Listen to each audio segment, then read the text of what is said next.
Gio memulai sharing Health Talk pada malam hari ini. Silakan Pak Hari.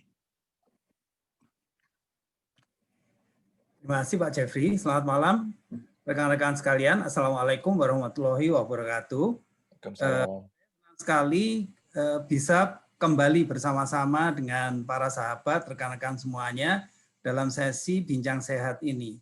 Kita tahu bahwa ini adalah pembicaraan ilmiah populer, jadi tidak sangat mendetail dan sebagainya. Jadi dengan demikian maksudnya atau tujuannya adalah mungkin ada beberapa hal pada Bincang Sehat ini yang kita bisa share atau bisa berbagi dengan rekan-rekan lain di sekeliling kita. Nah, di sini juga hadir banyak pakar, jadi nanti kalau ada tanya jawab, dalam 30 menit ke depan saya akan membawakan paparannya dan kemudian ada 10 menit sampai 15 menit tanya jawab dan pada waktu itu kita bisa dibantu dengan siapapun yang kebetulan memang bisa hadir di sini. Saya mulai saja langsung. Jadi pertanyaannya, kalau menangkal COVID itu kita dengan vaksin atau dengan menaikkan imunitas. Nah, pada paparan ini kita ambil beberapa referensi, jadi bukan dari saya, data-datanya ada BNPB, WHO, US FDA, Healthline, terus ada juga beberapa audio dari Dr. Edi Kristianto, Dr. Putu Antre, spesialis penyakit dalam, dan beberapa yang lainnya lagi.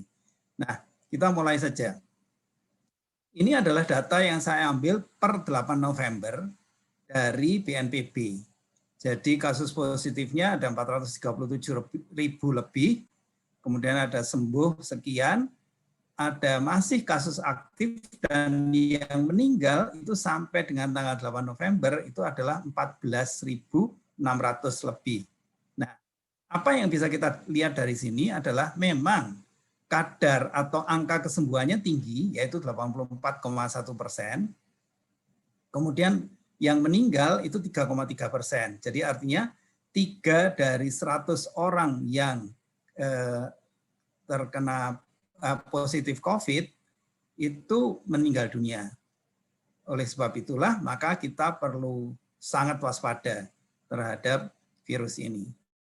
Nah, selanjutnya ada hal yang menarik lagi, yaitu bahwa ini sekali lagi juga data BNPB bahwa rate positif, jadi angka positif dari bulan ke bulan itu ternyata juga tidak begitu banyak berubah.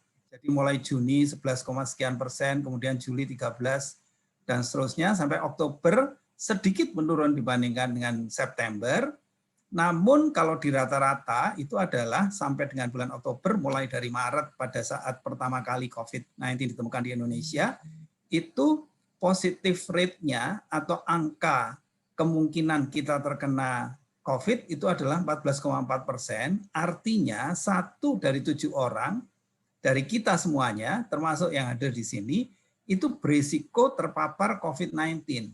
Jadi bayangkan 1 dari 7 orang. Jadi kita betul-betul cukup perlu waspada. Nah, yang data ini juga sangat perlu kita perhatikan bahwa ternyata angka kematian itu meningkat dengan meningkatnya usia. Jadi kalau di sini, kalau ada rekan-rekan yang usianya sudah di atas 60, maka angka kematiannya itu 14,14%. Jadi artinya 1 dari 7 orang yang positif dan berusia lebih atau sama dengan 60 tahun, itu berisiko meninggal. Cukup besar, 1 dari 7 orang. Nah, sementara kalau kita berusia 46-59 tahun, itu hanya 1 dari 18 orang yang berisiko meninggal. Tapi 1 dari 18 orang pun sudah cukup tinggi. Sementara kalau mereka yang masih relatif lebih muda lagi, itu hanya kira-kira 1 banding 50, lebih dari 50, 1 banding 70 sekitar itu. Kalau 31 sampai 45 tahun. Nah, jadi dengan demikian meningkatnya usia itu juga meningkatkan kerawanan risiko kematian. Ini yang mungkin perlu kita perhatikan juga. Nah, kemudian dari data itu semuanya ada baiknya kalau kita mencoba untuk melihat sekilas mengenai jenis-jenis tes COVID-19 itu. Kita tahu mulai dari PCR test, sebetulnya PCR test itu disebut secara ilmiah adalah molecular test. Kemudian agak jarang terdengar. Lalu satu lagi adalah serologi atau rapid test. Nah, apa perbedaannya? Kalau PCR test yang dianalisis, jadi yang dilihat, yang diukur itu adalah RNA atau DNA dari virus COVID-19. Sebetulnya yang benar RNA-nya ya. Karena DNA itu didapatkan dari hasil reverse transmission. Kemudian setelah itu kalau antigen swab test itu yang dianalisis adalah protein yang ada di permukaan virus. Sementara kalau ELISA test itu antibodi yang sangat spesifik karena COVID-19. Nah, kebanyakan yang ada di luaran sana, rapid test yang biasa, itu yang diperiksa adalah antibodi IgM dan IgG. Apa perbedaannya lagi? Kalau tes yang lain-lainnya itu bersifat sangat spesifik terhadap COVID-19, kalau serologi atau rapid test itu non-spesifik karena dia hanya memeriksa antibodinya saja, IgM atau IgG. Artinya, kalau seseorang itu terkena infeksi apapun, kemudian antibodinya itu ditimbulkan, maka dia akan bisa reaktif.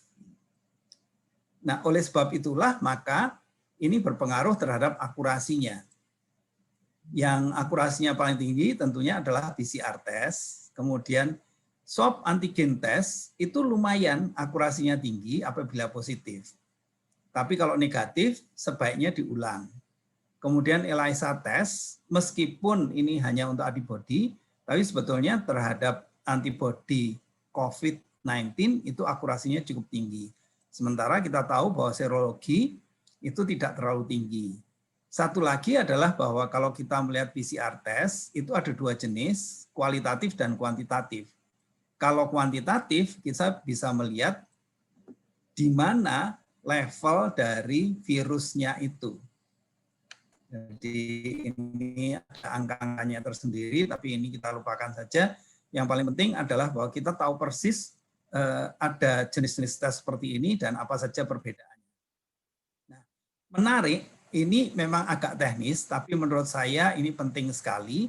Pada grafik ini meskipun kelihatan agak rumit, tapi hanya ada 3 kurva yang perlu kita perhatikan. Yaitu yang pertama adalah kurva dari kadar virusnya, yang garisnya putus. Kemudian kurva dari antibodi IgM yang pertama kali terbentuk. Kemudian yang berikutnya yang agak merah muda itu adalah antibodi IgG.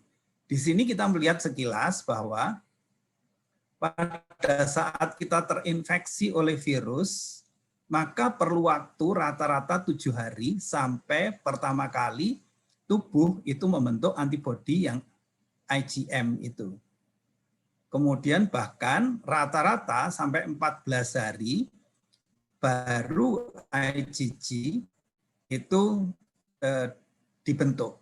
Nah, sekali lagi perlu saya garis bawahi bahwa kurva ini adalah kurva normal di mana si penderita itu akhirnya memang sembuh.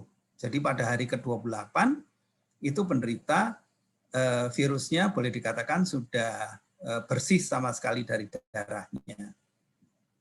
Namun kalau penderita akhirnya meninggal, maka virusnya tetap ada di kadar yang cukup tinggi. Nah, sebetulnya kalau kita lebih sederhanakan lagi, ini yang terkait tes-tes dan sebagainya. Banyak orang yang kalau hari ini misalnya dia merasa dia berasosiasi dengan seseorang yang positif COVID-19, kemudian langsung hari ini juga atau besoknya itu melakukan tes PCR. Nah, ini yang perlu digarisbawahi bahwa berikutnya adalah virus itu tidak serta-merta bisa diketahui oleh alat atau instrumen atau reagen yang ada saat ini. Jadi baru pada level tertentu seperti di garis merah itu baru akan terjadi reaksi positifnya. Jadi artinya kalau kita melihat adalah, nah pertama kali kita melihat yang PCR ini. Jadi yang kadar virusnya. Dengan tes apapun, maka kelihatan di sana bahwa sampai dengan hari kelima, itu meskipun PCR tes, karena kadar virusnya itu masih sangat rendah, dia tidak akan terdeteksi. Jadi akan terjadi negatif. Sampai rata-rata hari kelima. Baru setelah hari kelima itu bisa positif dengan PCR tes. Namun dengan rapid test tetap negatif. Nah, menariknya juga adalah yang perlu kita perhatikan di agak sebelah kanan, setelah si penderita itu recovery, jadi mulai akan sembuh, maka sekitar hari ke-21 itu kalaupun dites PCR meskipun virusnya masih ada di tubuhnya, tapi bisa sudah negatif. Oleh sebab itulah tidak selalu kalau orang itu PCR negatif kemudian bukan pembawa atau tidak menularkan virusnya. Karena virusnya masih ada meskipun kadarnya sudah cukup rendah.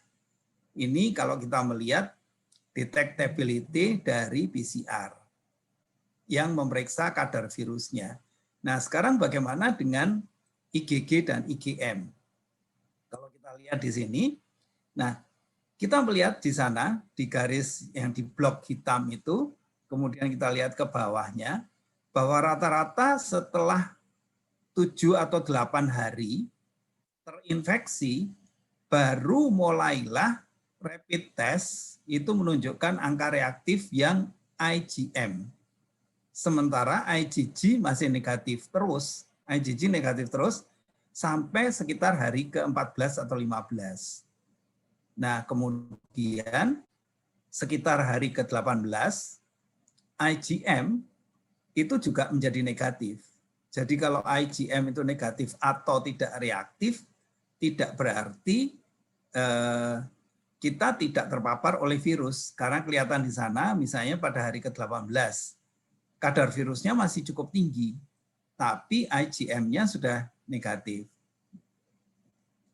Kemudian bagaimana dengan IgG?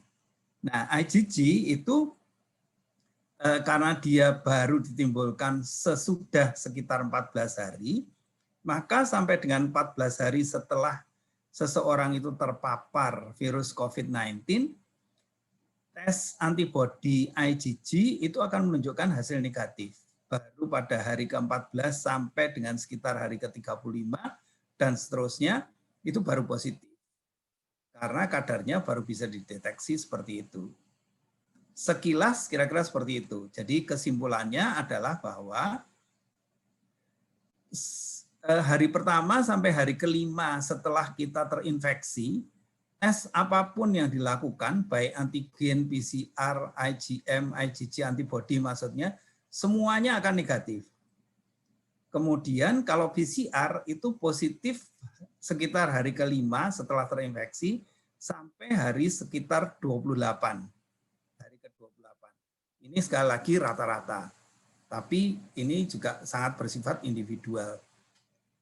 Sementara kalau IgM itu hanya positif pada hari ke-8 sampai hari ke-20 saja, sekitar itu. Dan IgG-nya baru positif pada hari ke-12 terus sampai lebih dari hari ke-35. Nah, harapannya adalah dengan tabel yang sederhana ini kita bisa membaca hasil tes. Kalau misalnya IgM reaktif, kemudian IgG tidak reaktif, itu artinya apa dan seterusnya seperti itu. Satu hal lagi yang perlu disampaikan adalah rata-rata sampai dengan 28 hari setelah terinfeksi, meskipun PCR itu negatif, tapi penderita yang pernah terpapar itu masih bisa menularkan virusnya ke orang lain. meskipun si penderita sendiri sudah dalam masa pemulihan dan tidak merasakan gejala apapun. Itu yang disebut sebagai posterior phase. Kita langsung. Nah, pertanyaannya sekarang adalah kalau menangkal menangkal COVID-19 itu apakah dengan vaksin atau dengan imunitas? Gitu. Secara singkat, sebetulnya jawabannya adalah seperti ini. Kalau kita melihat vaksin, apa sebetulnya vaksin itu? Kita tahu semuanya vaksin itu adalah virus yang dilemahkan. Dan karena virus ini dilemahkan dan disuntikkan ke dalam tubuh, maka ini akan menstimulasi tubuh untuk membentuk antibodi. Gitu kira-kira. Nah, sementara kalau imunitas itu kita tahu terdiri dari imunitas bawaan, kemudian ada imunitas adaptif. Artinya adalah juga sama untuk menangkal virus. Kemudian pertanyaannya, apakah vaksin atau imunitas? Jawabannya adalah kedua-duanya penting untuk menangkal COVID-19 ini. Kalau misalnya kebetulan imunitas kita itu sudah cukup tinggi, maka mungkin saja, sekali lagi ini bukan pernyataan resmi, Bapak Ibu dan rekan-rekan sekalian, kalau imunitas kita sudah cukup tinggi, maka bisa saja bahwa kita sebetulnya tidak membutuhkan vaksinasi. Tapi sekali lagi ini bukan pernyataan resmi. Nah, yang paling penting adalah meskipun misalnya kita divaksinasi, tapi kalau tubuh itu tidak memiliki cukup bahan baku untuk membuat antibodi, maka tentu antibodi itu akan lama sekali baru terbentuk, sudah distimulasi, dan itulah juga salah satu efek samping yang terjadi apabila seseorang yang sebetulnya staminanya tidak terlalu kuat, tidak terlalu tinggi, itu kemudian dilakukan vaksinasi. Karena itu Kementerian Kesehatan juga sudah mempersyaratkan vaksinasi itu hanya untuk orang yang sehat. Mudah-mudahan ini sudah cukup menjawab. Kita lanjutkan lagi. Nah, jadi kesimpulannya adalah imunitas itu penting sekali. Sekali lagi meskipun vaksin juga penting. Bagaimana caranya meningkatkan imunitas? Kalau kita melihat ini, pada saat virus menginfeksi kita, maka pertama kali kita punya antibodi bawaan atau innate, itu kemudian innate antibodi pertama kali adalah memukul virusnya sambil si antibodi ini yang merupakan pasukan awal itu kemudian mengkomando tubuh untuk membentuk pasukan khusus yaitu antibodi adaptif yang spesifik terhadap virus itu. Nah, kemudian setelah itu antibodi adaptif terbentuk dan bisa membasmi virus yang terkait. Ini sama saja, apakah terbentuknya karena distimulasi oleh vaksin atau memang terbentuk karena memang antibodi bawaan itu sudah tinggi gitu. Nah, kita tahu persis bahwa bahan baku utama untuk membentuk sel antibodi itu adalah protein. Kalau kita lihat di sini yang paling penting adalah bahwa laju kematian sel itu adalah 96 juta sel per menit. Padahal sel itu komponen utamanya itu adalah protein. Jadi dengan demikian, tubuh harus mampu memproduksi sel baru untuk menggantikan dan untuk pertumbuhan itu lebih dari 96 juta sel per menit. Sementara ditambah lagi kalau kita melihat sel kekebalan tubuh misalnya imunoglobulin dan lain-lain itu hanya bertahan hidup antara 5 sampai 21 hari saja. Jadi artinya karena siklus hidup sel imunitas itu relatif pendek, maka tubuh perlu terus-menerus memproduksinya setiap saat. Nah, kalau tubuh harus terus-menerus produksi, tentu bahan bakunya itu, yaitu protein, itu harus cukup asupannya, mau tidak mau. Kalau kita melihat seperti ini, kebutuhan protein harian 1-2 gram protein per kilogram berat badan. Tadi sudah kita bicarakan apa saja ini. Dan kita tahu persis bahwa protein itu sebetulnya tersusun atas asam amino esensial dan non esensial. Sementara asam amino esensial itu tidak bisa diproduksi oleh tubuh. Jadi dengan demikian perlu kita mendapat asupan dari luar. Dan ada 9 jenis asam amino esensial yang kita perlu dapatkan dari luar. Tadi kita sudah membicarakan bahwa salah satu manfaat yang paling penting dari protein itu adalah untuk membentuk sel imunitas. Tapi selain itu ada banyak lagi yang lainnya. Kesimpulannya adalah bahwa pada dasarnya tubuh perlu asupan protein yang cukup dengan kualitas yang bagus. Dan kalau lihat di sini PDCAAS itu secara mudah, secara pop itu bisa disebutkan bahwa absorpsi dari protein asupan itu harus cukup bagus sehingga semuanya bisa terabsorpsi dengan baik. Selain itu, ternyata tubuh juga perlu omega 3. Kalau kita melihat kenapa tubuh perlu omega 3 atau asam lemak omega 3 ini, kita melihat bahwa metabolisme sel yang normal gambarannya seperti ini. Jadi kalau karbohidrat, lemak, dan protein itu harus masuk ke dalam sel, kemudian di metabolisme, kemudian dikeluarkan lagi, ini menembus ke membran sel. Nah, ini yang seharusnya terjadi. Tapi yang ternyata yang terjadi itu adalah bahwa membran sel itu ternyata terblocking karena asupan makanan kita yang terlalu banyak gorengan, terlalu banyak lemak, dan seterusnya seperti itu, sehingga blockingnya ini berupa terutama sekali adalah omega 6. Omega 6 itu tidak bisa dibersihkan begitu saja, kecuali didesak oleh omega 3.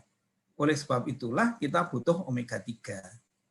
Dan kita melihat bahwa yang meskipun omega 3, omega 6, dan omega 9 itu semuanya itu penting bagi tubuh kita, tapi kenyataannya yang seharusnya rasio omega 3 dan omega 6 itu 1:3 maksimum, ini sekarang bisa 1:18 sampai dengan 22. Jadi benar-benar terlalu banyak. Nah, satu lagi adalah tubuh juga perlu mikronutrisi, yaitu vitamin dan mineral serta fitonutrisi. Kalau kita melihat juga dalam struktur sel kita, sel itu ada nukleusnya, kemudian di dalam nukleus ada kromosom, dan di kromosom ada DNA. Nah, DNA ini adalah tempat di mana komando untuk pembuatan sel itu dilakukan. Nah, kalau misalnya DNA-nya ini rusak, maka pembuatan selnya jadi rusak juga, karena cetakannya kan rusak. Oleh sebab itulah maka perlu kita DNA yang sehat. DNA yang sehat itu adalah kalau sel kita mendapatkan cukup antioksidan dari mikronutrisi. Karena sering sekali radikal bebas dan sebagainya itu menyerang sampai ke sel, sampai ke DNA, dan menyebabkan kerusakan DNA. Kita tahu bahwa banyak sekali manfaat dari mikronutrien dan fitonutrien ini, vitamin dan seterusnya, banyak sekali ini sebagai salah satu contoh saja. Kemudian kita tahu persis bahwa vitamin itu sebetulnya berfungsi sebagai supporting terhadap katalisator untuk metabolisme. Nah, mineral itu banyak untuk tulang dan gigi, untuk transmisi syaraf, dan seterusnya. Sementara fitonutrisi itu benar-benar juga untuk mengoptimalkan. Jadi kalau kita melihat segitiga ini, makronutrisi, mikronutrisi, dan fitonutrisi, semuanya itu penting untuk menyusun sel yang benar-benar sehat, untuk bisa sehat optimal. Nah, kalau kita berbicara mengenai nutrisi, kemudian kita melihat bahwa asupan makanan kita itu saat ini itu sulit sekali untuk bisa memenuhi semuanya, maka mau tidak mau kita berbicara mengenai suplementasi. Dan kalau kita berbicara mengenai suplementasi, tadi sudah dibicarakan bahwa ada makronutrisi itu untuk membentuk sel, kemudian mikronutrisi untuk mengoptimalkan fungsi, sedangkan fitonutrisi untuk melindungi sel tubuh. Maka kalau kita berbicara fitonutrisi, yang saya tahu terbaik itu adalah Nutrilite. Kenapa? Karena Nutrilite itu the first, the only, dan the best. Nah, jadi termasuk ladang pertaniannya dan sebagainya itu ya ada sertifikat organik dan seterusnya. Nah, kalau kita berbicara mengenai 3 hal tadi, yaitu protein, kemudian omega 3 dan lalu mikronutrisi dan fitonutrien, maka yang direkomendasikan dari Nutrilite adalah pertama proteinnya high protein seperti ini, mengandung 9 asam amino esensial dan PDC AAS-nya sama dengan 1. Ada banyak varian, ada yang coklat, berry, dan lain-lain seperti itu. Kemudian kita melihat bahwa padanannya misalnya.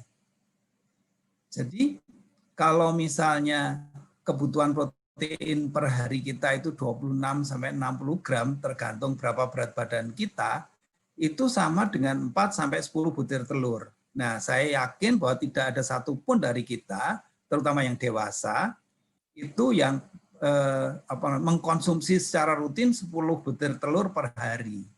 Karena itu sekali lagi suplementasi itu perlu diangkat. Nah, kemudian kalau kita berbicara mengenai omega 3, maka yang direkomendasikan adalah salmon omega 3 kompleks. Ini yang kombinasi salmon, seterusnya. Lalu yang jangan pernah dilupakan yaitu juga fitonutrisi dan mikronutrisi. Dan ini semuanya vitamin, mineral, dan fitonutrisi ini semuanya ada di Double X. Karena Double X itu mengandung 22 jenis vitamin dan mineral, kemudian juga konsentrat tumbuhan. Dan betul-betul dari hasil penelitian dan sebagainya, ini adalah satu-satunya vitamin dan mineral serta fitonutrisi yang bekerja sampai ke tingkat DNA. Nah, jadi sebetulnya kita bisa tutup paparan ini dengan selalu mengingat imunitas itu perlu ditingkatkan, dan selain gaya hidup yang sehat, itu 3 atau trio fondasi ini, yaitu omega 3, kemudian protein, dan double X yang merupakan vitamin, mineral, dan fitonutrisi. Nah, rekan-rekan sekalian, apa yang Anda putuskan hari ini benar-benar akan menentukan seberapa sehat Anda pada 5-10 tahun ke depan.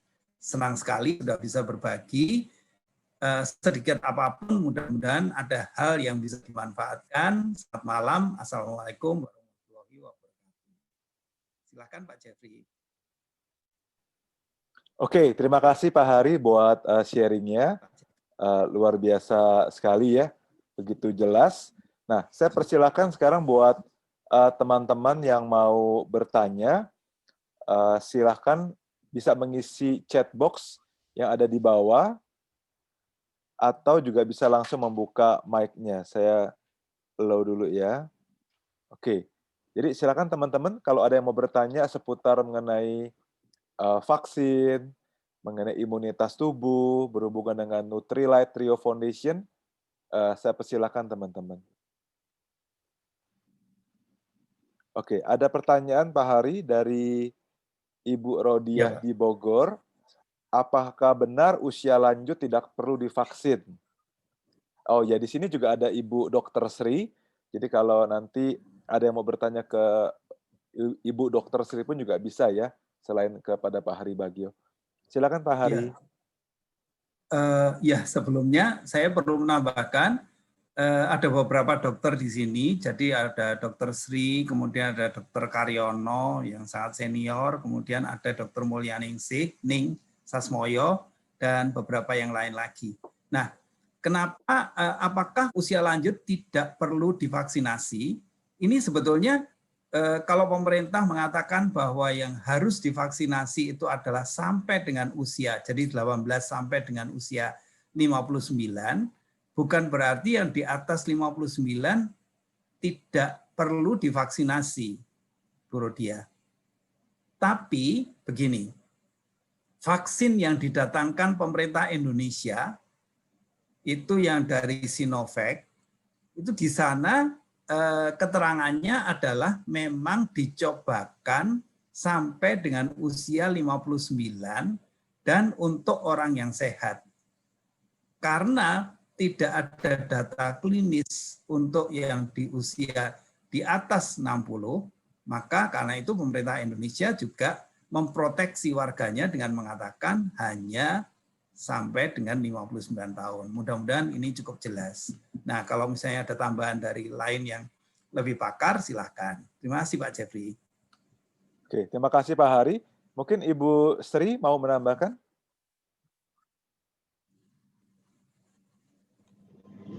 Cukup Pak, jadi itu memang tadi betul yang dikatakan oleh Pak Hari, jadi itu berdasarkan angka statistik tentu ya, penelitian dari para pakar bahwa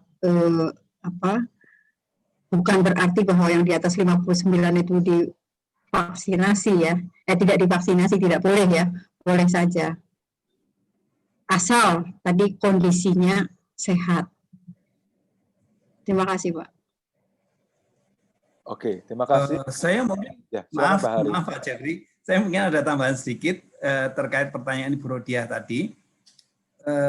Kalau saya boleh rekomendasikan Ibu, bahwa justru kalau usia meningkat itu risiko kematian juga meningkat, maka benar-benar mereka yang berusia di atas 59 tahun itu penting sekali untuk meningkatkan imunitasnya. Itu saja Pak, terima kasih. Oke, terima kasih Pak Hari dan Bu Sri. Oke, ini ada pertanyaan yang personal ke saya juga. Seperti penyakit influenza ya, Pak Hari, Bu Sri, flu, itu kan vaksinnya apa ya, belum apa ya, karena flu itu kan terus berubah ya virusnya. Nah, apakah virus flu itu, influenza sama dengan COVID ya, maksudnya terus bermutasi, terus berkembang, dan apa hubungannya dengan vaksin yang sudah ada ini? Terima kasih Pak Jeffrey. Ya, silakan Pak Hari. Mungkin saya akan menjawab terlebih dahulu sebelum pakar yang lain. Jadi pertama, benar sekali bahwa terutama virus, kita tahu bahwa virus itu sebetulnya tidak memiliki sel yang lengkap. COVID-19 itu hanya berupa RNA saja, jadi bukan satu sel yang lengkap. Nah, oleh sebab itulah, maka dia menjadi lebih mudah untuk bermutasi. Secara teoritis di atas kertas benar bahwa dalam waktu yang relatif singkat, kalau misalnya dia itu ada perubahan, maaf ini ada beberapa yang perlu di mute mungkin ya. Jadi sekali lagi, kalau misalnya ada beberapa perubahan kondisi dan seterusnya, maka akan terjadi mutasi. Nah, saya tidak tahu persis apakah vaksin itu benar-benar, kalau istilahnya itu spektrumnya luas. Jadi untuk yang sudah bermutasi dan lain-lain itu masih bisa atau tidak, saya masih perlu mempelajari lebih lanjut. Tetapi satu yang kita bisa lakukan sekali lagi adalah justru antibodi kita itu sangat adaptif. Karena itu disebut memang antibodi adaptif. Jadi mau mutasi kemanapun virusnya, kalau misalnya antibodi kita kuat, maka langsung akan dihabisi oleh antibodi yang stamina yang cukup tinggi itu. Gambarannya seperti itu, Pak Jeffrey. Terima kasih. Oke, terima kasih Pak Hari. Mungkin Ibu Dr. Sri ada mau menambahkan? Ya, betul Pak. Jadi kalau saya setuju sekali ya, antibodi itulah yang menjadi kunci utama di dalam pertahanan tubuh kita gitu. Ya, terutama dari input makanan-makanan yang kita lakukan setiap harinya, dan kalau kita sudah mempunyai imunitas yang tinggi ya, itu boleh dibilang yang ringan-ringan ya, batuk pilek saja itu kan juga virus ya, influenza yang ringan-ringan aja nggak pernah gitu loh ya. Jadi kalau imunitas tubuh kita itu baik, virus-virus yang ada di sekeliling kita insya Allah mudah-mudahan tidak akan kuat melawan tubuh kita sendiri. Itu makanya saya setuju sekali ya. Kita kadang-kadang suka menyepelekan ya. Saya kan sudah makan telur setiap hari, saya sudah makan daging setiap hari. Nah, itu apakah kualitas yang kita makan itu sesuai dengan kebutuhan kita?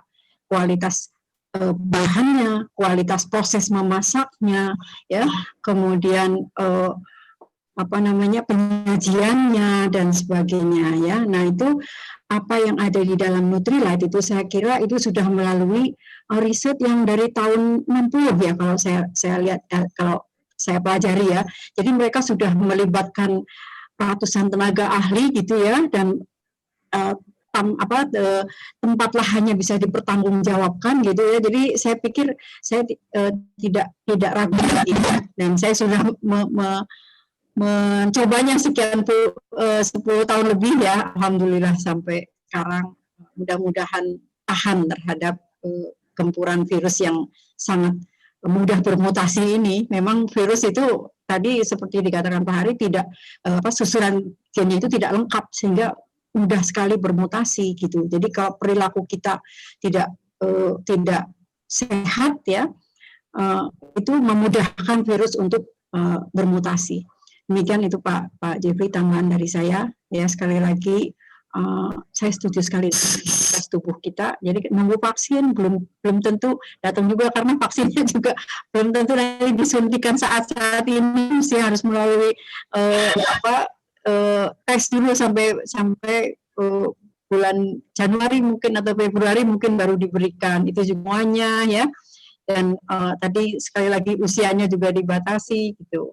Dan kalau harus mandiri juga harganya mahal gitu ya. Terima kasih Pak Jeffrey, dan mudah-mudahan apa yang disampaikan bisa diterima. Oke, terima kasih Ibu Sri dan Pak Hari. Sekarang ada pertanyaan lagi, dari Pak Imam ya, apakah vaksin bisa untuk orang kategori komorbid? Silakan Pak Hari. Kategori komorbid. Jadi komorbid itu adalah penyakit ikutan. Jadi sekali lagi tergantung pada komorbidnya.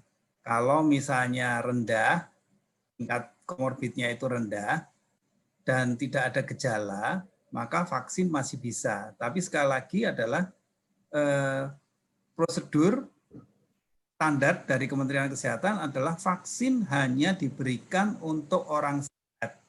Jadi sebaiknya sih kalau untuk menghindari semua risiko, begitu ada komorbid, sebaiknya tidak dilakukan vaksinasi.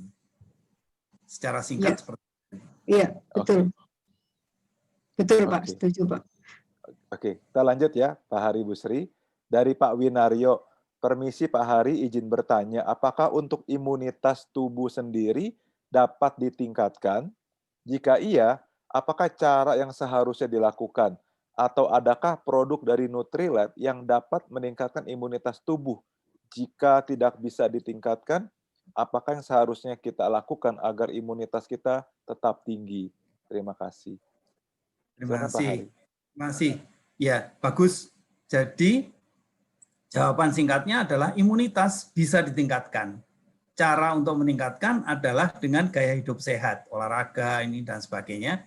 Dan sekali lagi, seperti yang tadi sudah kita bicarakan, untuk meningkatkan imunitas itu, kita perlu bahan bakunya, supaya sel imunitasnya itu benar-benar bisa terbentuk. Dan bahan bakunya itu adalah, sekali lagi, trio fondasi. Yang pertama adalah salmon omega 3 kompleks, yang kedua adalah protein, high protein, dan yang ketiga adalah vitamin dan mineral, double X, atau setidak-tidaknya adalah daily. Itu Pak jawaban singkatnya. Terima kasih. Jadi jawabannya bisa ditingkatkan imunitas. Oke, terima kasih Pak Hari. Berikutnya kembali dari Ibu Rodiah, apakah kita perlu yakin betul bahwa vaksin COVID yang akan diaplikasikan kepada masyarakat Indonesia benar-benar aman, sudah mengikuti prosedur yang seharusnya? Silakan Pak Hari atau Ibu Sri. Ya, pertanyaan kali. bagi saya, sekali lagi ini pendapat saya, Ibu Rodia. Bagi saya yakin bahwa vaksin COVID yang akan diaplikasikan itu aman. Kenapa? Karena sampai saat ini kita tahu bahwa emergency authorization dari Badan POM itu belum keluar. Karena masih menunggu studi klinis sampai benar-benar tuntas yang diperkirakan kalau saya tidak salah sampai dengan akhir Februari. Jadi dengan kita melihat bahwa pemerintah tidak tergesa-gesa untuk mewajibkan para warganya untuk divaksinasi. Satu adalah itu. Kemudian yang kedua, mungkin juga perlu sebagai referensi kita melihat sebenarnya vaksin itu ada dua jenis. Tadi saya ingin menulis di sana, tapi khawatirnya terlalu rumit. Yang pertama adalah benar-benar virus yang dilemahkan, tapi ada beberapa produsen, saya tidak menyebut produsennya mana saja, itu yang membuat vaksin dengan gen yang dibuat. Jadi gen virus yang sama yang benar-benar dibuat dan itu dilemahkan. Jadi bukan virus asli yang dilemahkan. Nah, sebagai informasi adalah setahu saya yang vaksin produksi dari Sinovac itu adalah virus yang dilemahkan. Jadi relatif cukup aman. Itu yang saya ingin sampaikan. Terima kasih. Terima kasih Pak Hari. Ada tambahan dari Ibu Sri? Mungkin? Sebelum kita lanjut. Cukup, Pak. Cukup ya. Biar pertanyaan yang lain bisa terjawab ya. Oke. Kita lanjut ya dari Pak Bambang Sindu. Karena ada periode-periode tertentu di mana virusnya tidak terdeteksi oleh tes, lalu kapan kita sebaiknya dites? Apa harus dites 2 kali? Silakan Pak Hari atau Bu Sri. Ya, ini pertanyaan bagus sekali Pak Bambang Sindu. Jadi memang benar bahwa menurut grafik itu tadi sampai dengan minimal 5 hari, tes apapun itu akan negatif. Jadi dengan demikian, kalau misalnya, ini sekedar saran saja sih, kalau misalnya kita khawatir bahwa kita terpapar oleh teman yang kebetulan positif COVID, sebaiknya kita yang nomor 1 adalah segera meningkatkan daya tahan tubuh kita. Termasuk istirahat cukup dan seterusnya, terus kemudian konsumsi suplemen. Kemudian berikutnya 5 hari setelahnya, setelah kita merasa kita terpapar, itu segera kita lakukan tes. Tapi kalau sebelum 5 hari itu sudah muncul gejala, misalnya tenggorokan sakit ini dan seterusnya, artinya kemungkinan bahwa kita terpapar sudah agak lama. Pada waktu itu segera kita harus PCR tes, langsung saja PCR tes. Begitu kira-kira Pak Bambang Sindu. Silakan.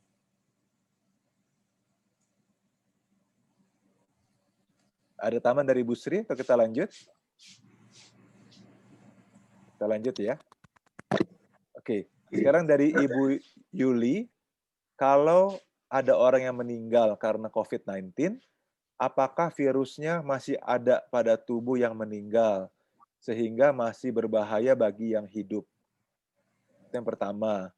Yang kedua, kami mendengar ada yang divaksin, terus meninggal dan ada yang lumpuh. Kenapa ya?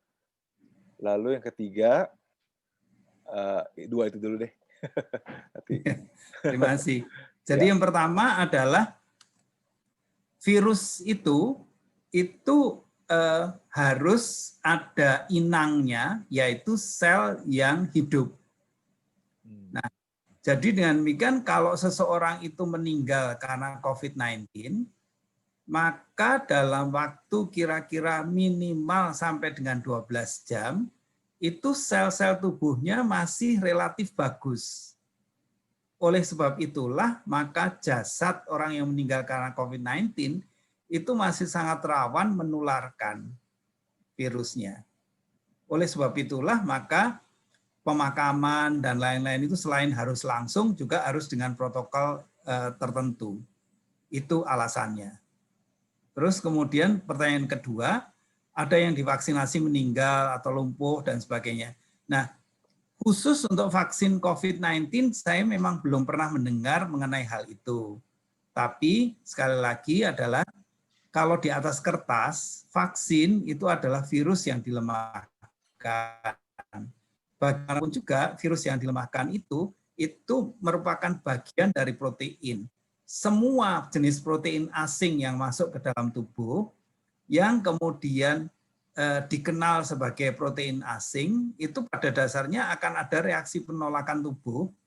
Jadi ada reaksi antigen antibodi. Jadi tubuh mengeluarkan antibodinya untuk menyerang. Nah, biasanya sih efek samping dari misalnya vaksinasi untuk orang-orang tertentu yang sangat sensitif itu ya alergi. Misalnya gatal-gatal dan seterusnya, ya reaksi alergi yang biasa. Itu karena masuknya protein asing. Tapi kalau sampai meninggal, lumpuh dan sebagainya, saya mohon maaf tidak bisa menjawab. Oke, silakan, Pak, Pak ada Jeffrey. tambahan dari Bu Dr. Sri? Ini kalau isu mengenai vaksinasi yang sampai menyebabkan lumpuh itu mungkin dulu Pak waktu program eradikasi polio ya. Jadi anak-anak yang diteteskan polio itu jadi lumpuh gitu ya. Padahal itu sebenarnya mungkin anak tersebut sedang dalam memang masa inkubasi, masa masuknya penyakit sampai timbulnya gejala, dia sebetulnya sedang terinfeksi polio gitu. Nah, kemudian makanya saya katakan tadi Pak Hari seperti katakan bahwa kalau vaksinasi itu harus sehat ya, ini juga harus benar-benar dipatuhi gitu. Jadi jangan sedang demam ya, kemudian tadi dengan ada faktor komorbid ya, atau faktor komorbid hati-hati gitu. Jadi harus pengetahuan dokter dulu yang merawatnya, apakah gulanya tinggi atau normal dan sebagainya ya, sehingga antibodi kita itu benar-benar siap untuk menerima vaksin yang sudah dilemahkan. Terima kasih, itu saja mungkin tambahan saya Pak. Oke, terima kasih Pak Hari dan Bu Sri. Ini bukan pertanyaan, tapi ada pesan dari Dr. Wisnu Wahyuni, hadir dan menyimak. Nggak tahu nih buat Pak Hari atau Bu Sri. Terima kasih Dr. Wahyuni. Ya. Nah, ada satu lagi dari Pak Imam. Ini tadi koneksi saya sampai terputus, jadi chatnya sekarang hilang semua. Tadi pertanyaannya sehubungan dengan komorbid lagi, tapi saya lupa tadi apa ya. Mungkin Pak Imam bisa, atau Pak Hari bisa baca ya. Saya punya hilang Pak chatnya. Maaf Pak Jeffrey, suaranya Pak Jeffrey putus-putus. Boleh saya yang bacakan pertanyaannya ya Pak? Oh ya, boleh Pak Hari. Saya punya hilang chatnya. Silakan Pak Hari.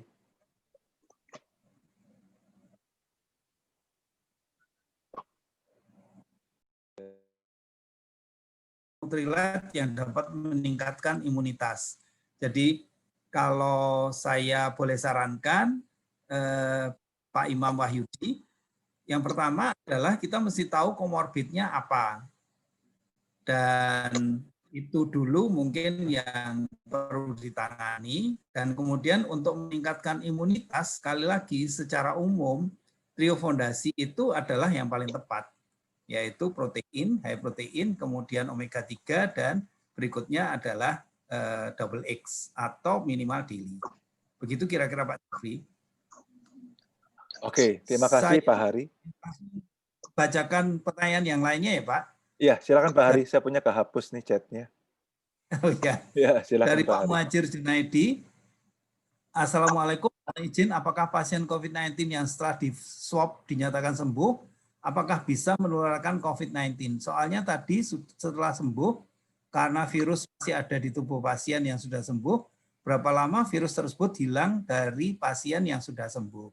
Nah, kalau kita melihat grafik yang tadi, Pak Muhajir, itu adalah rata-rata untuk grafik yang dan kemudian orangnya sembuh, itu mulai dari terinfeksi sampai virusnya itu hilang sama sekali itu makan waktu 28 hari. Jadi 4 minggu. Jadi dengan demikian, kalau misalnya, ini sebagai salah satu contoh saja ya Pak, biasanya kalau swab positif, itu rata-rata orangnya itu terinfeksi sudah minimal 7 hari.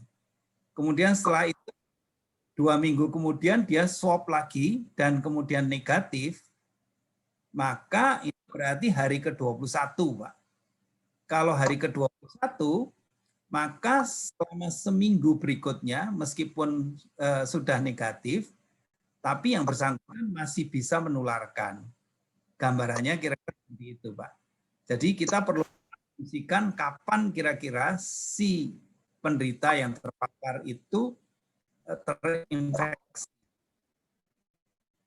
Tapi sekali paling bagus adalah kalau PCR tesnya itu secara kuantitatif. Begitu nilai kuantitatifnya itu keluar, itu dan lebih dari 31 sampai 35, maka itu sudah benar-benar aman. Gambarannya kira-kira itu. Mudah-mudahan ini cukup menjawab. Saya ingin menambahkan, Pak, bahwa yang terinfeksi COVID-19 itu ketika sudah dinyatakan sembuh juga bisa terinfeksi lagi, gitu ya. Jadi dia mungkin tidak menularkan justru ya, tapi dia malah bisa terinfeksi lagi.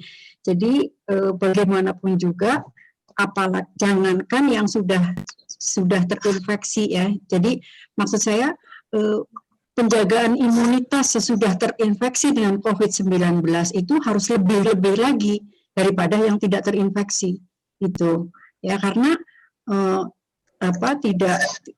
tidak menutup kemungkinan bisa terjadi reinfeksi ya, infeksi kembali, kondisi badan yang lemah setelah infeksi COVID-19 itu.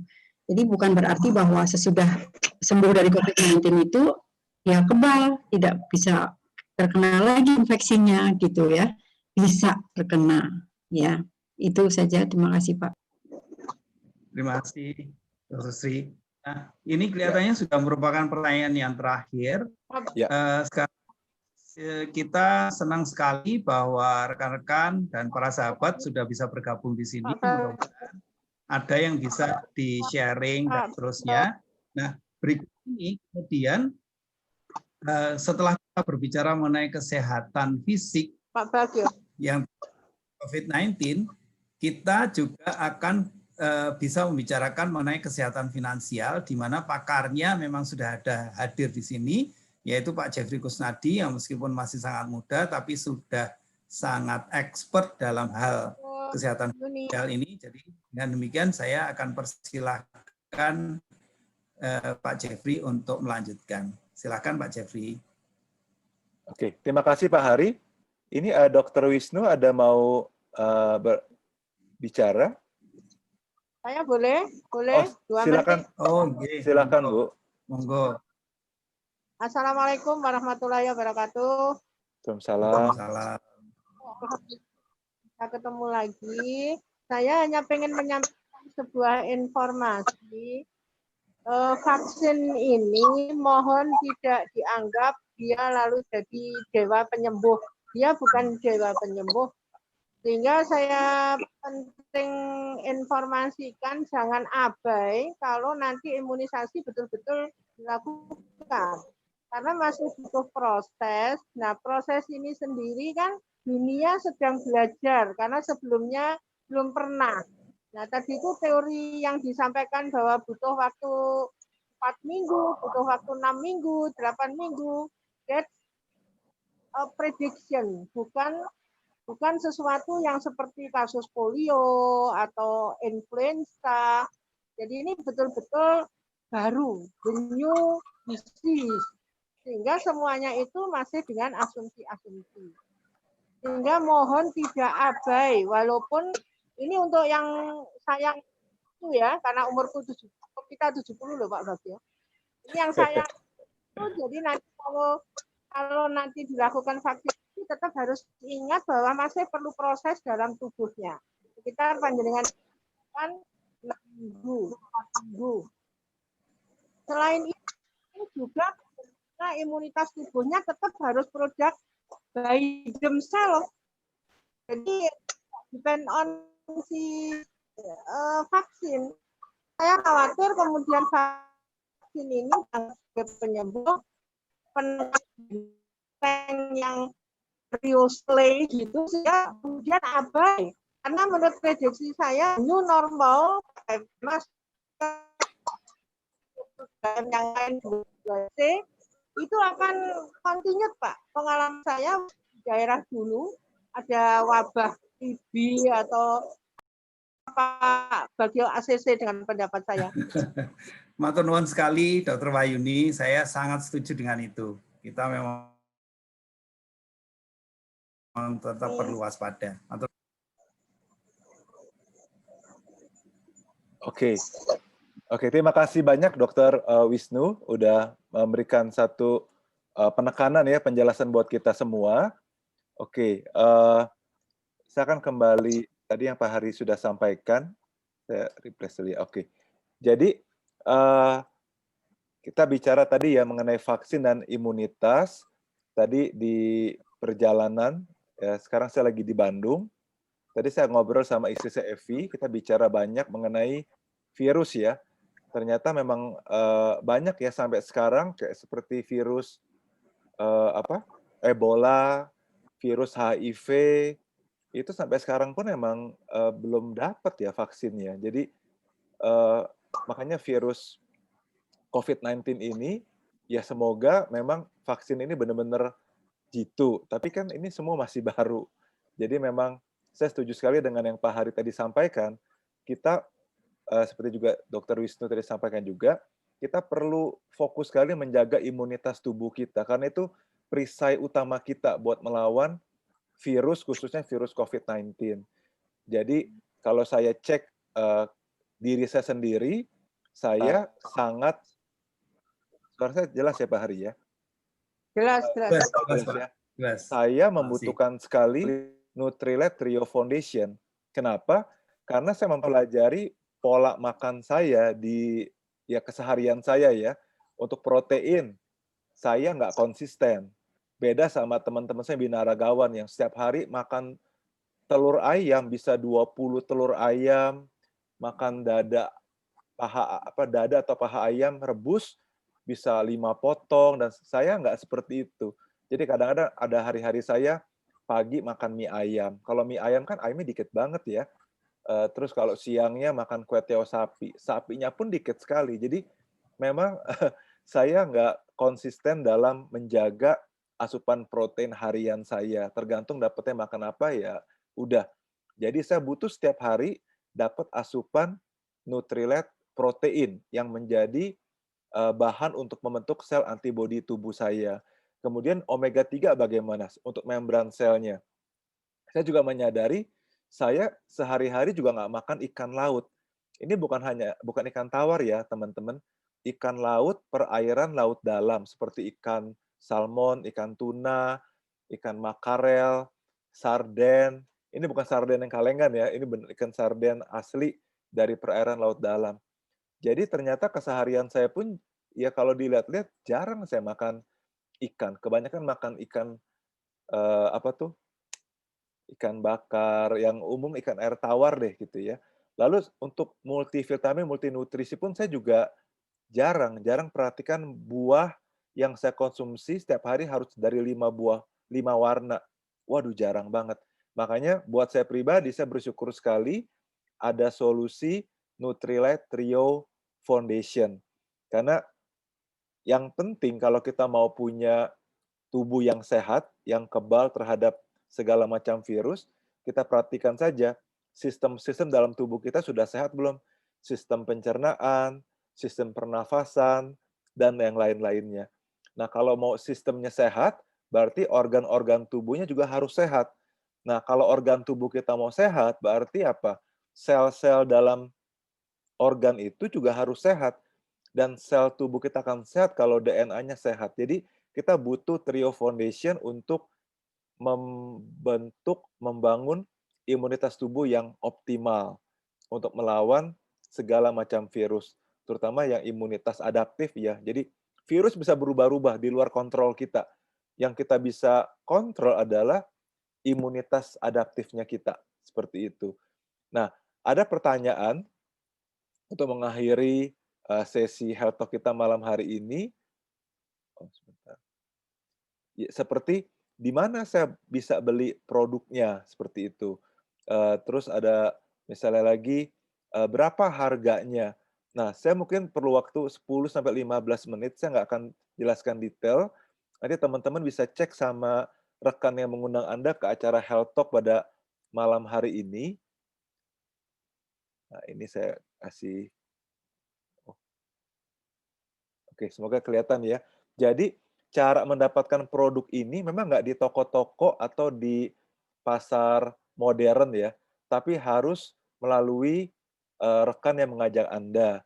Dengan Anda bisa menjadi seorang pelanggan, Anda bisa pesan produknya, nanti kita order, kita kirim ke rumah rekan-rekan sekalian, atau Anda juga bisa menjadi bergabung, punya nomor ID, supaya bisa membeli sendiri juga. Nah, ada dua harga yang tertera di protein atau di omega 3. Ada harga eceran, kalau kita beli sebagai pelanggan, ada juga harga member. Kalau kita join, bayar Rp100.000. Nah, kalau kita join, kita dapat harga lebih murah, 30% lebih murah. Jadi harga protein lebih murah 30%. Harga double X juga lebih murah 30%. Nah, jadi dari selisihnya itu aja udah lumayan sekali untuk buat teman-teman yang mau menghemat atau buat teman-teman yang ingin juga menjual ke teman kantor, ke saudara, Anda juga bisa mendapatkan keuntungan eceran tersebut. Oke. Nah, jadi ini contoh ya, saya nggak jelaskan detail. Misalnya untuk produk yang paling primadona nih selama COVID, yaitu produk penyaring udara. Karena produk air purifier ini bisa menyaring sampai ukuran segala macam virus, termasuk virus corona. Karena kemampuan HEPA filternya 0,0024 mikron. Jadi ada 84 macam virus yang diklaim oleh atmosfer sky itu bisa disaring dan dibunuh di dalam atmosfer sky ini. Ya, jadi harga ecerannya 25 juta, harga membernya 19,5. Jadi keuntungannya aja udah 5,8 juta. Lalu buat e-spring air purifier, jadi selama COVID kita juga perhatikan ya, kita nggak mau sembarangan minum air. Karena air yang buruk juga bisa mengganggu kesehatan. Kita butuh air mineral yang terbaik kelas dunia. Dan e-spring ini ada dijual di 100 negara, ada dua harga juga. Harga ecerannya 15,6, harga membernya 12 juta. Selisihnya 3,6 juta. Lalu harga double X, harga jual 775, harga IBO 596. Ada profit 179.000.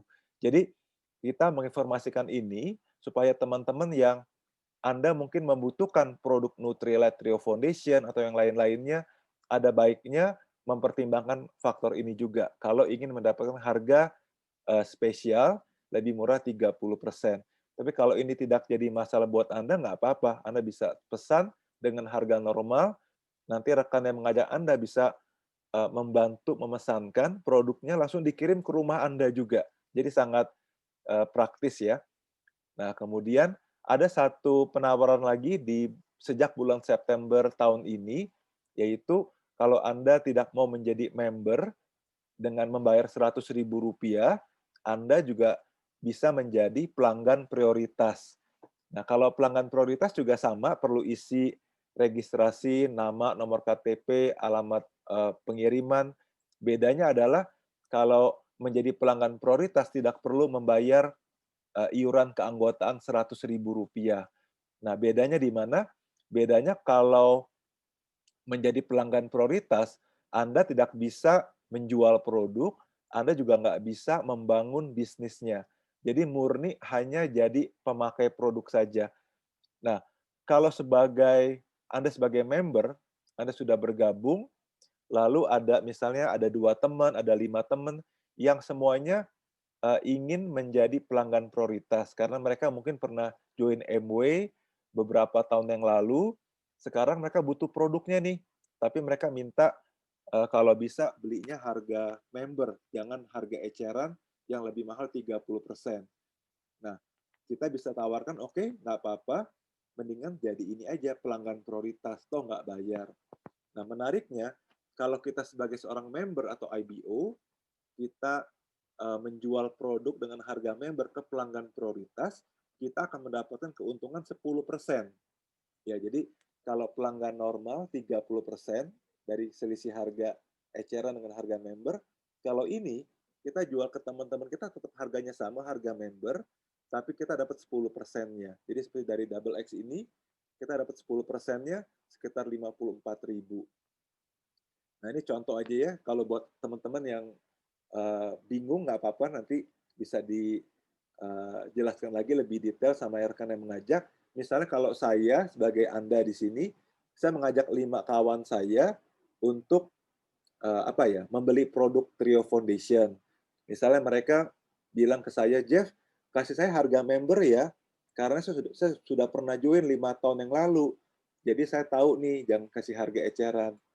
Oke, kalau dulu saya nggak ada kesempatan buat mengajak dia jadi pelanggan prioritas, tapi sejak bulan September tahun ini, saya bisa menawarkan, ya udah deh nggak apa-apa, kamu boleh kok beli dengan harga member seperti harga saya, tapi saya daftarin kamu dulu ya menjadi pelanggan prioritas. Bisa online kok daftarinnya dan nggak bayar apa-apa, hanya butuh nama, nomor KTP, sama alamat surat menyurat dan nomor handphone. Ya udah, misalnya ada PP1, maksudnya pelanggan prioritas 1. Misalnya dia ingin sekali meningkatkan imunitas tubuh dia beli protein, salmon omega, dan double X. Harganya 1.430.000. Nah, saya akan mendapat 10% dari pembelian dia. Ya, jadi dia juga beli harga member, saya juga beli harga member, tapi saya dapat 10% dari pembelian dia. Nah, misalnya dari PP2, misalnya dia belinya Disdrop sama LOC nih buat home care, pembersih rumah. Ya udah nggak apa-apa. Asalnya sudah terdaftar jadi PP, saya dapat 10%-nya. Dapat Rp13.000. Kalau tadi yang dari pembelian Trio Foundation, dapat 130.000. Lalu PP3 sama nih, beli Trio Foundation buat imunitas. Dapat lagi 130.000.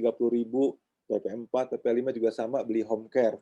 Nah, dari pembelian pelanggan prioritas ini, kita bisa mendapatkan keuntungan Rp300.000. Nah, ini jadi memberikan alternatif buat teman-teman yang mungkin sekarang sudah menjadi member. Anda bisa mengajak teman pengajian, saudara, teman gereja, sepupu, teman kantor yang butuh produk MBW ini, karena ini produk yang bagus sekali. Bayangkan kalau Anda beli protein, itu digaransi loh sampai 100 hari. Beli salmon omega, beli double X, ya, itu semua digaransi. Kalau nggak cocok produknya, boleh dikembalikan. Batasnya 100 hari untuk mencoba. Dan syaratnya pun nggak boleh sampai habis. Minimal masih ada sisa 50%. Jadi benar-benar luar biasa.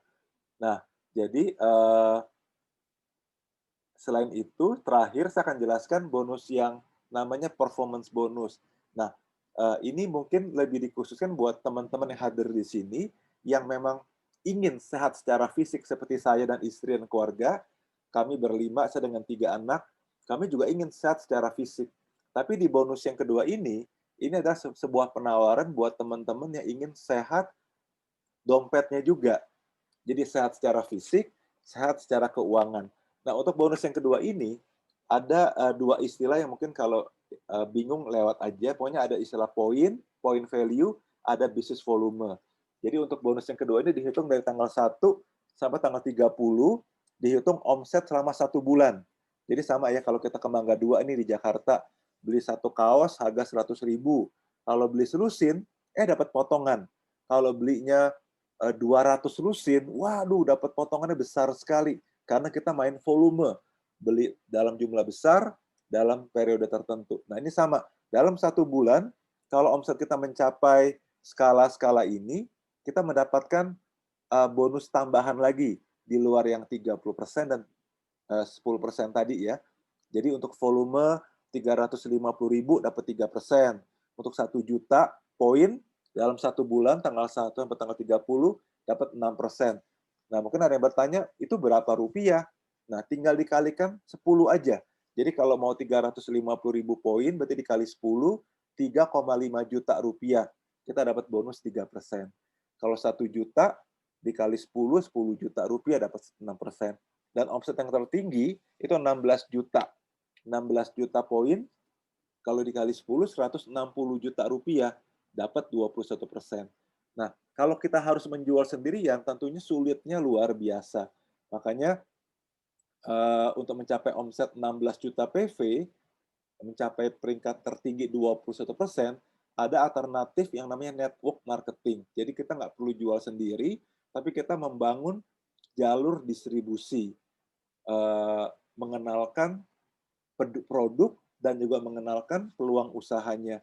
Nah, saya persingkat aja ya, dari pengalaman saya mengenal usaha ini sudah 26 tahun yang lalu, saya sudah menggunakan Nutrilite mungkin sudah hampir 20 tahun, benar-benar produk yang luar biasa, sangat menjaga kesehatan. Memang dia bukan obat ya teman-teman, tapi nutrisi tambahan untuk melengkapi apa yang kurang dari makanan keseharian kita. Nah, saya mengenal usaha ini dari bangku kuliah. Dulu saya nggak ngerti usahanya, saya pikir ini bagus buat direktur, buat pengusaha, buat manajer. Jadi setelah saya join, saya vakum sekitar 9 bulan. Sampai akhirnya saya diajak ke sebuah seminar dari Network 21. Di sana saya mulai mengerti, oh ada strategi, ada sistem, ada sekolah bisnisnya. Dan di sekolah bisnis itu kita diajarkan bagaimana membangun customer base, membangun jalur distribusi. Jadi singkatnya, saya mengajak banyak orang buat mengenal usaha ini. Ada 20-30 orang yang tertarik dari 200 teman saya. Nah, dari 20-30 yang tertarik itu, kebanyakan memang hanya ingin pakai produk lebih murah 30%. Tapi ada 4 di antaranya, yaitu B, C, D, E, yang juga ingin aktif membangun jaringan bersama-sama dengan saya. Jadi, misalnya si B punya omset 6%, ada 1 juta poin value, si C 15%, dia 7 juta poin value. Jadi si B punya ada 10 grup ya, 10 orang di grupnya, si C ada sekitar 70 orang, 70 rumah tangga, si D dan si E mungkin sekitar 40 rumah tangga. Jadi kalau di total dari kerjasama ini, omsetnya totalnya mencapai 17 juta poin value. Jadi total jumlah orangnya kurang lebih ada 200 rumah tangga dari 4 rekan saya ini. Ya, jadi ada yang ajak 15, ada yang 70, ada yang 40. Itu totalnya ada 200 rumah tangga yang pakai sedikit-sedikit aja. Mungkin nggak ada yang jualan deh. Semuanya memakai produk Trio Foundation untuk meningkatkan imunitas tubuh mereka. Nah, dari bisnis tersebut, kalau dihitung, nanti ada sesi khusus buat teman-teman yang tertarik untuk melihat bagaimana sih cara perhitungannya. Dari omset pribadi, kita dapat dari kerjasama saya dengan si B, si C, D, si E, ada hitungannya lagi, itu totalnya sekitar 15 juta per bulan. Nah, waktu itu saya masih semester 3 di Trisakti, saya mencapai penghasilan kurang lebih nilainya sama ya 15 juta setiap bulannya. Saya merasa bersyukur sekali karena memang saat itu saya punya impian ingin bayar uang kuliah saya sendiri untuk meringankan beban orang tua. Dan waktu saya mendapatkan 15 juta per bulan, akhirnya saya bisa mulai nyicil mobil, nabung, dan lain-lain. Jadi saya merasa bersyukur sekali usaha ini bukan hanya memberikan solusi sehat secara fisik buat membantu imunitas tubuh dan lain-lain, tapi juga membantu saya sehat secara keuangan, sehat secara dompet. Jadi buat teman-teman yang tertarik untuk mempelajari mengenai peluangnya, peluang berwirausaha berbasis online, silakan, kita punya sesi-sesi yang lain yang bisa diikuti. Tapi buat yang nggak minat dulu, nggak apa-apa. Ini hanya informasi, Anda bisa segera mengikuti apa yang tadi Pak Hari katakan. Segera bangun imunitas tubuh kita yang prima, yang terbaik. Jadi jangan andalkan hanya vaksin, karena selain kita belum tahu, ya mudah-mudahan itu vaksin yang terbaik, kalaupun yang sudah yang terbaik, kita juga akan bingung nih, penduduk Indonesia 250 juta jiwa. Sampai giliran saya yang divaksin, itu kapan ya? Jadi kan pasti ada periodenya juga gitu. Jadi lebih baik selain menunggu kapan kita divaksin, ada baiknya kita menjaga imunitas tubuh kita dengan nutrisi yang terbaik dari Nutrilite yang sudah 86 tahun ada di dunia, 100 100% uang kembali, sudah terjual di 100 negara, dan ini benar-benar terbaik. Oke.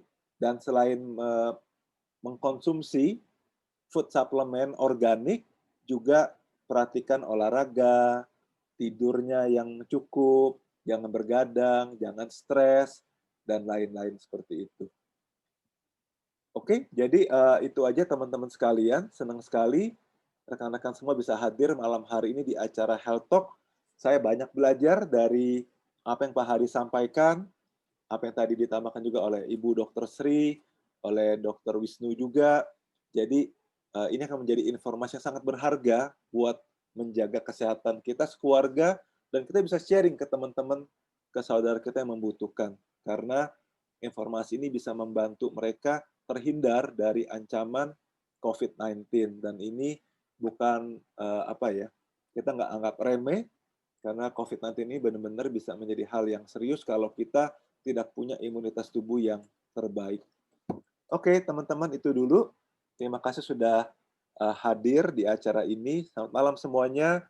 Salam sehat selalu dan tetap semangat. Oke, terima kasih semuanya. Mari Terima kasih Pak Jeff. Terima kasih. Terima kasih Pak Hari. Terima kasih. Ya, selamat malam semuanya. Pak Jeffrey, selamat malam. Terima kasih Pak Jeffrey. Terima kasih Pak Hari.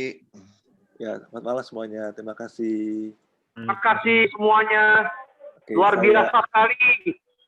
Terima kasih Pak Jeffrey, Pak Hari, Bu Dr. Wisnu, salam kenal. Terima kasih. Mantap. Ya, kita akan ada lagi hari Kamis depan Health Talk seperti ini. Oke, selamat malam N ya. Bye. Ya. Hai, selamat malam Pak Selamat Jeffrey malam. dan teman-teman. Terima kasih.